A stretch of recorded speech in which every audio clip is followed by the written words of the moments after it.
পিক্সেলে আপনাকে স্বাগতম। আজ আমি আপনাদেরকে দেখাবো কিভাবে ফটোশপের মাধ্যমে আপনি সোজাসুজি লাইন আঁকতে পারেন, অর্থাৎ স্ট্রেট লাইন কিভাবে ড্র করা যায় ফটোশপে। প্রতিনিয়ত এরকম নিত্য নতুন সব আপডেট পেতে আমাদের চ্যানেলটি সাবস্ক্রাইব করুন এবং বেল আইকনটি প্রেস করুন।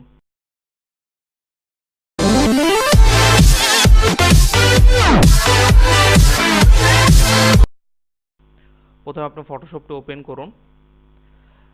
আমার ভার্সনটা হচ্ছে CS6, CS6 হোক আর যে কোনো ভার্সন হোক, ফটোশপ 7 অথবা CC 2015 অথবা আপডেট কোনো ভার্সন, সব ভার্সনে একই রকমভাবে আপনি স্ট্রেট লাইন আঁকতে পারবেন।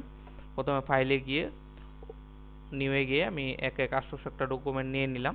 আমরা চাচ্ছি এখন স্ট্রেট লাইন, একটা ব্রাশ সিলেক্ট করলাম।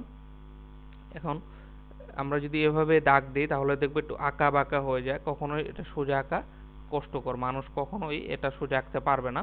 তো এটার জন্য নর্মাল একটা ট্রিক্স আছে ফটোশপে, সেটা হচ্ছে আপনি প্রথমে শিফটে টিপ দিবেন, শিফটে টিপ দিলে সোজাসুজি দাগ আসবে। মাউসে প্রথমে ক্লিক করে তারপর শিফটে ক্লিক করে দাগ দিবেন, যতই এই বাম ডান করুন না কেন এটা সোজাই যাবে। তারপর আবার ক্লিক করে আবার নিচের দিকে দিলে এটা সোজাই যাবে।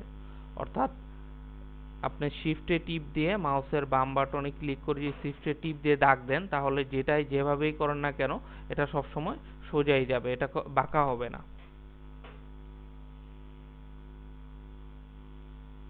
আর যদি আগে শিফটে টিপ দেন তাহলে দেখবেন কানেক্টেড হয়ে যায় আগেরটার সাথে। আমি ফাইলে গিয়ে আরেকটা ফাইল নিলাম দেখার সুবিধার্থে, যে মাউসে ক্লিক করে শিফটে ক্লিক করবেন তাহলে যেখানেই টান দিবেন এটা স্ট্রেট লাইন হয়ে যাবে। মাউসে ক্লিক করে শিফটে টিপ দিয়ে ধরে যদি আপনি টান দেন তাহলে দেখবেন এটা সোজাসুজি চলে আসবে, তাহলে আর কোনো বাঁকা হবে না।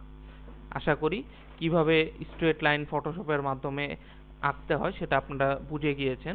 যদি আপনাদের তবুও কোনো সমস্যা হয় তাহলে কমেন্টে আমাকে বলুন, আমি আশা করি এর চেয়ে সহজ সমাধান দেওয়ার চেষ্টা করব।